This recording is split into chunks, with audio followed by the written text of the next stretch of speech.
수행이란 사다리를 오르는 것과 같습니다.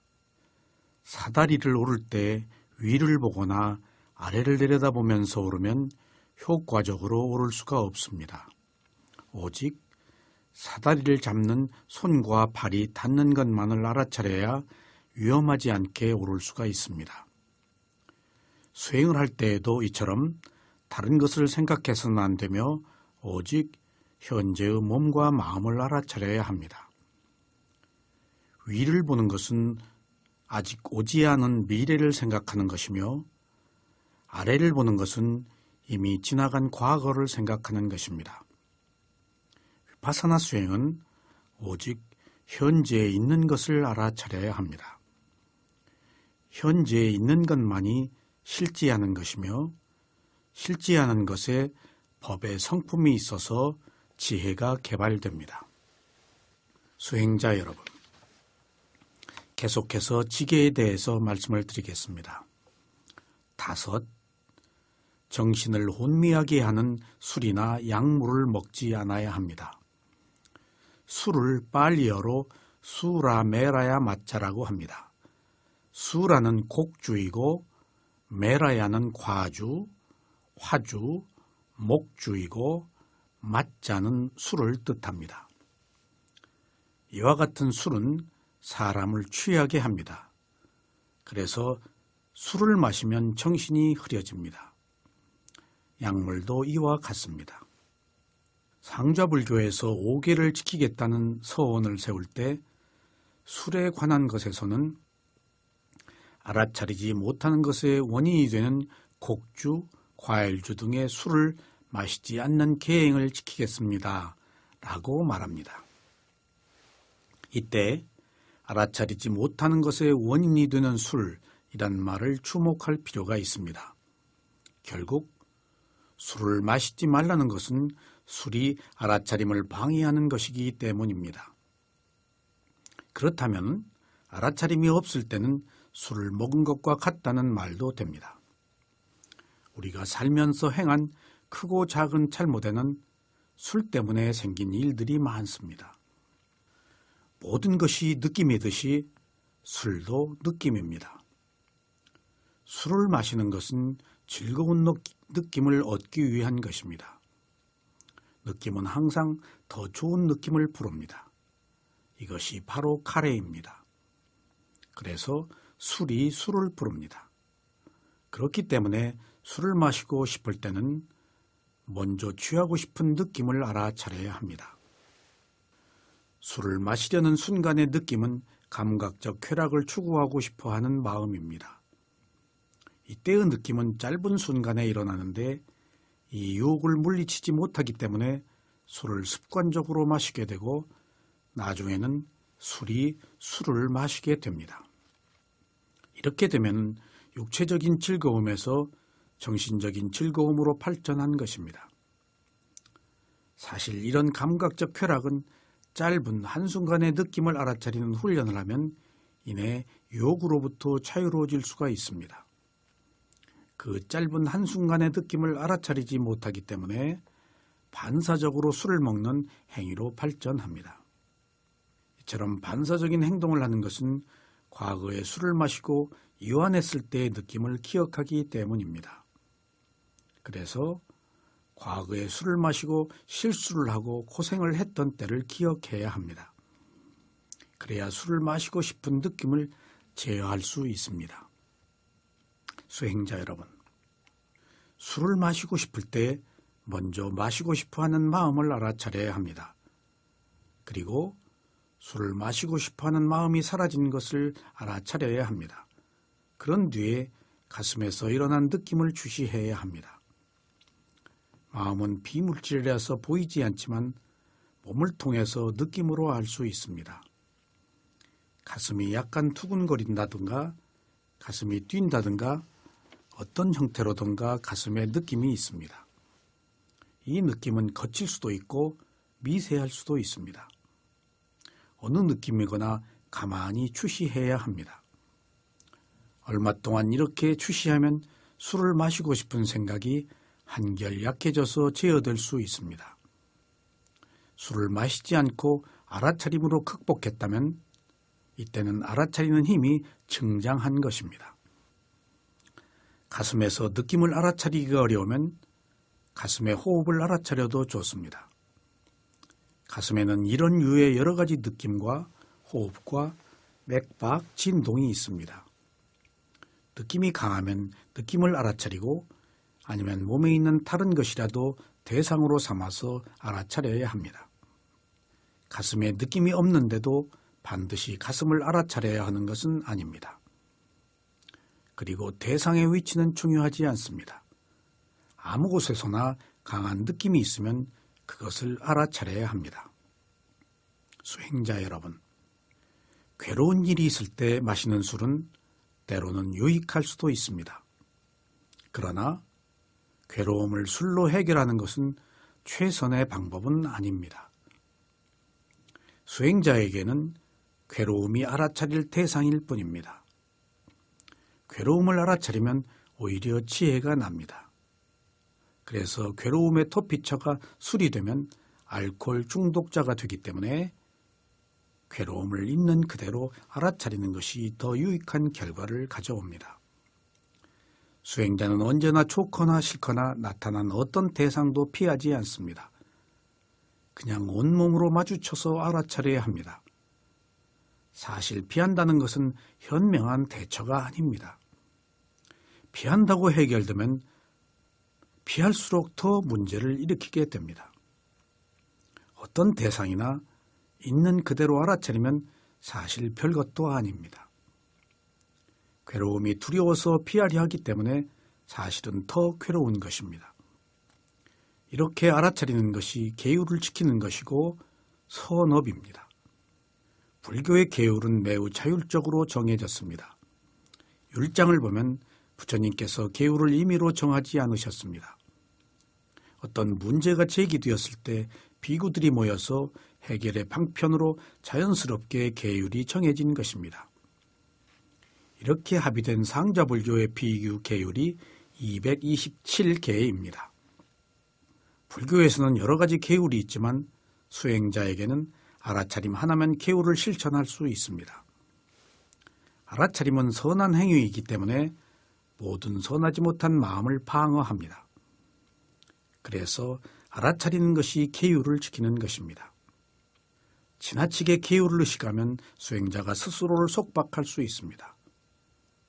계율은 막아서 스스로와 남을 보호하는 의미가 있기 때문에 그냥 알아차리는 것이면 됩니다. 부처님께서도 계율이 목적이 되어서는 안 된다고 말씀하셨습니다. 그래서 계율은 청정한 수행을 하기 위한 수단이어야 합니다. 세 번째로 수행을 해야 합니다. 수행은 마음을 개발하는 것입니다.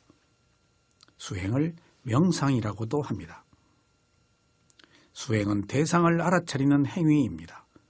특히 수행을 한다는 것은 노력과 알아차림과 집중을 하는 것입니다.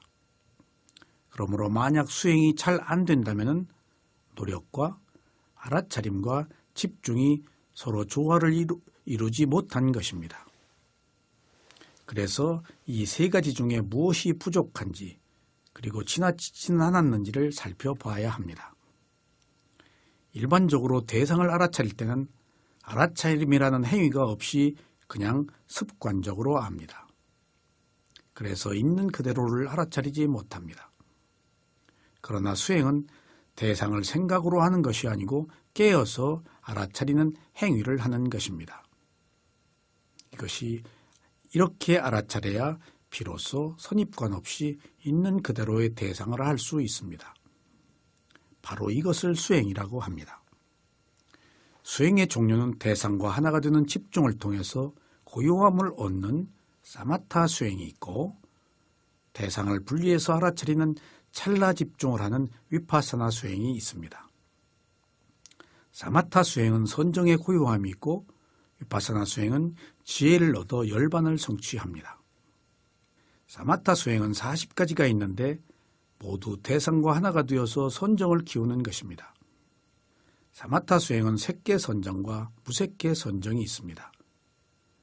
사마타 수행을 하면 색계 일선정일 때는 현재에도 일선정이 되고 죽어서도 색계 일선정의 세계에 태어납니다. 선정은 무색계 4선정까지가 있고 그 위는 없습니다. 선정의 세계는 윤회하는 세계이기 때문에 그곳에서 죽으면 다시 다른 세계에서 태어납니다. 위파사나 수행은 몸, 느낌, 마음, 법을 대상으로 알아차리는 수행입니다. 그래서 현재 몸과 마음이 하고 있는 것을 알아차리는 수행입니다. 수행은 먼저 대상이 있어야 합니다. 그리고 대상의 마음을 보내는 알아차림이란 행위가 있어야 합니다. 그리고 이것을 아는 마음이 있어야 합니다. 이처럼 세 가지 조건이 성숙되었을 때 비로소 위파사나 수행을 한다고 말할 수 있습니다. 이때 대상과 아는 마음 사이에 알아차림이라는 행위가 있어서 비로소 수행이 성립되는 것입니다. 그러므로 알아차림이 있는 것을 수행이라고 말할 수 있습니다. 위파사나 수행이란 말은 대상을 분리해서 통찰한다는 뜻입니다. 이렇게 하기 위해서는 대상을 알아차려야 하고 다음에 대상을 알아차리는 것을 지속해야만 합니다. 단순하게 알아차리는 것으로는 통찰 지혜가 나지 않기 때문에 알아차림을 지속하는 것까지 포함되어야 비로소 위파사나 수행이라고 말할 수 있습니다. 위파사나 수행의 모든 방편이 먼저 대상을 알아차리고 다음에 알아차림을 지속하기 위한 것입니다.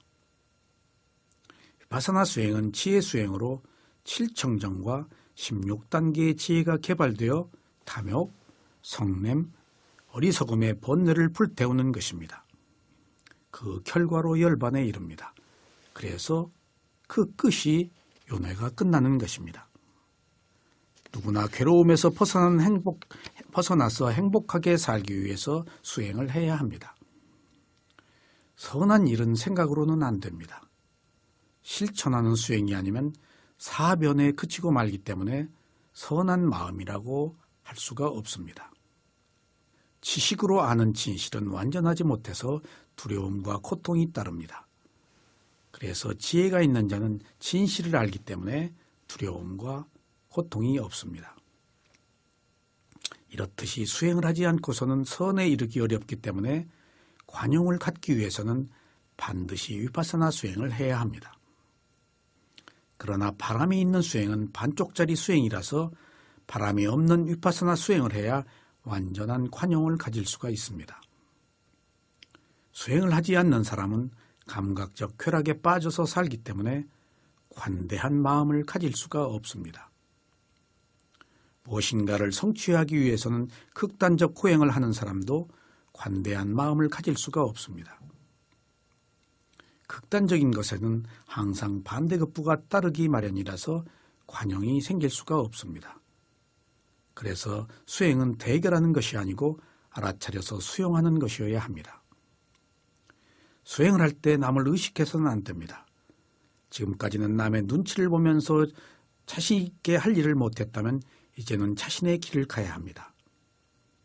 남을 의식하면서 살면 남의 인생을 사는 것입니다. 상대의 일은 상대의 일이라서 내가 상관할 것이 없고 내 일은 내 일이라서 남이 상관할 것이 없습니다. 이렇게 알아차리면 상대의 어떤 행위도 단지 상대의 일로 보여서 알아차린 힘이 온전하게 자신의 내면으로 돌릴 수 있습니다.